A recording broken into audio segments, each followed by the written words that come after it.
Hi guys, I had a very freaky but fascinating experience yesterday that I wanted to share with you. Now, I think this would be of most interest to people on the twin flame journey, but I don't think that's the only audience that might have interest. A lot of us are being told or just know that we are to be healing past life wounds. You hear a lot about ancestral wounds and curses, that kind of thing also, but this has to do with past life wounds and how they can follow us through incarnation after incarnation without being healed. So several years ago I met a hypnotherapist, and she had put together a package that was of a price point, I guess that's how you describe it, that I actually could come up with for past life regressions. I did a total of 2 of those sessions under this package and recalled 6 different past lives. After that, other than the very obvious things that happened in a couple of the past lives that tied to what was going on in my life now, like an aversion to water, I just didn't really pay much attention. I still remember pretty much the lives that I recalled, but I have had some of the details fade, and there just really hasn't been a reason for them to come up. And I knew that afterward, more details might come in. And right afterward, a couple more details did come in. What I didn't anticipate is that more would come in after years had gone by. So yesterday, I had the very first past life I recalled come to mind, and I was thinking about it, and all of a sudden started getting more details about it, which made me realize I must now be able to tap into the Akashic records with the help of my spiritual team, because it really filled things in that had not come in the session. In the session, I knew of the time period, a little bit about who I was, a little bit about what happened. It was all just a little bit. And it turns out I had made an assumption that wasn't even correct. So I'm going to tell you what I remember from the session. And then I'm going to read to you, because this is a lot of what was balling me up yesterday, was trying to track everything in what had been filled in, what I was given in more detail about this life of mine. In the session, I knew I was a banker, a single banker, a man, in what I would call the Wild West. And I have to confess, I hated history. I don't have a lot retained in my brain about when this happened and when that happened, but I would say the Wild West, like portrayed in Gunsmoke or Bonanza, if you're old enough to remember those shows. With the saloon and I don't know if they're can-can dancers, but the women that would dance on a stage, the piano player at an upright, maybe a singer or 2. I knew that there had been a man that came into my life as the banker that I fell in love with and who betrayed me. And then I knew how my life ended, which was with a gunshot wound to the head in the woods nearby. That's really all that came through, but of course the theme was betrayal, having loved someone that betrayed me. And so I assumed that this man who had come into my life that I'd fallen in love with had been my murderer. Now get this. I'm going to read this and put some pictures up over it, because what's exciting about seeing me with my head down reading. But this is what screwed me up yesterday, is trying to remember everything that my spiritual team had been filling in from the Akashic records. I was a bachelor banker in a very small town in the Wild West. And I have since looked it up. That was like 1865 to the 1880s. The bank was a 2-story building with private living quarters on the top floor. I was well respected as the only banker in the town, but for some reason, people left me to my own devices.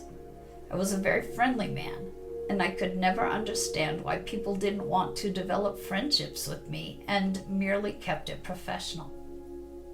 My work satisfied me, but I was lonely for companionship. A man came to town as an entertainer, and he made a big deal about me. I had never thought of myself as being attracted to men, but he was the one person who took the time to flatter me and spend time with me, and eventually I fell in love with him. Of course, it had to be a big secret, a connection that had to be hidden from the townspeople because they would surely disapprove. In those times, no one was openly gay.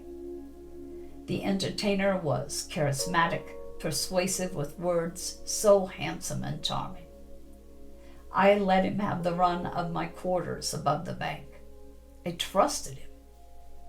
And then one day, in the bank downstairs, I noticed things were out of order and that money was missing. I confronted this man I loved, and he laughed, his words cruel, as he asked how I could possibly think that he could really love me. He said it had all been part of the plan to get the money. He made it clear he had no intentions of returning it, and in fact he would be leaving town now that he had gotten what he'd wanted. I felt absolute shame. His betrayal of me and my trust had led me to betray my clients, their money gone. I knew their respect would disappear, and I couldn't respect myself any longer, since I had obviously judged this man incorrectly because of my loneliness. I don't get visions the way most people do. I have this thing called aphantasia, I think, not being able to visualize, but I get very detailed impressions with my claircognizance. So what I had was the impression of a gun case being opened, and it was me looking down at it, and I realized at that point this was not a murder by someone else.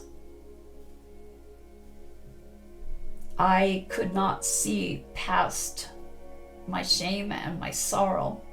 I walked into the woods with the intention of taking my life, and I did so by shooting myself in the head. Now, I doubt that it's all scripted about what's going to happen between each divine masculine and each divine feminine, but I do know that there are certain themes about what we need to heal.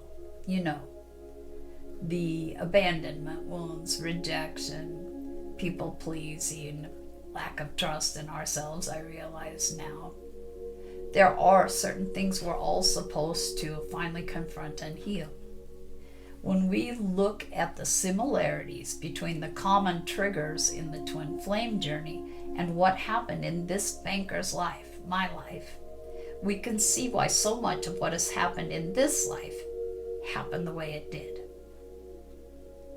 Rejection, abandonment, betrayal, shame, doubt of self for not seeing past stars in our eyes, wanting or needing to hide a relationship from society for fear of the judgment, the magnetic pull between two souls. So you guys, why I wanted to share this is because this was a lifetime in the 1800s. And I know I've had a lot of lifetimes even before that. And maybe this stuff came into the 1800s Wild West life from previous lives. We are dealing with shit we've been carrying around for a long, long time that we've not figured out how to heal until this life.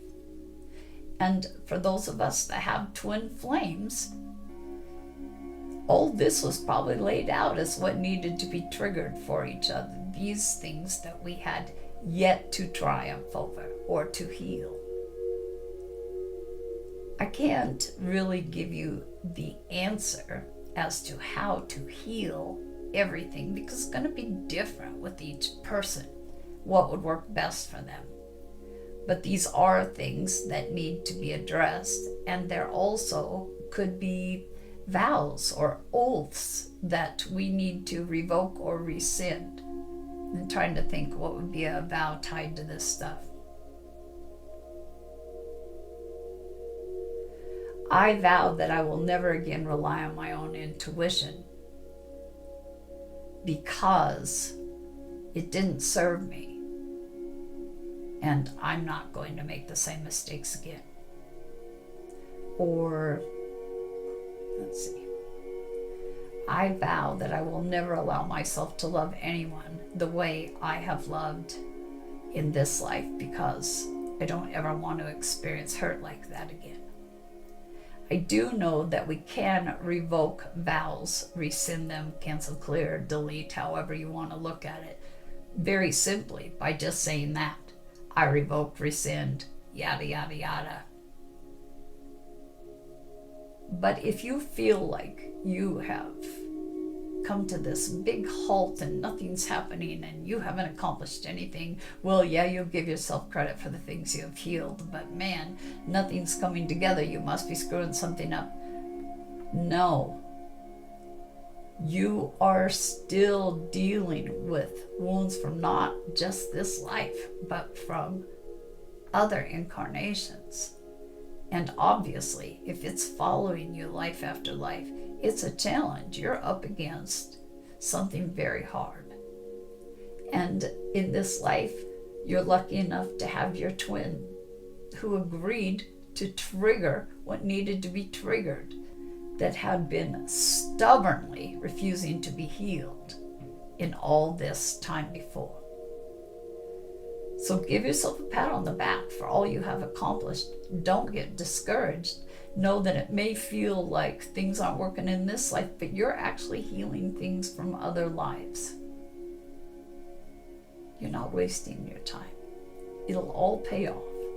There's lots of people that are claiming to be experts these days, and they'll say, you got to do this, you got to do that. That's one thing I've learned in learning to trust myself. You need to go by my instincts about what I should do. You can't be following anyone's formula or protocol, and you shouldn't be either, especially if they're asking you for money. Not one method is going to work for every person. Really, no one is going to know you better than you know you. Trust yourself, trust your instincts.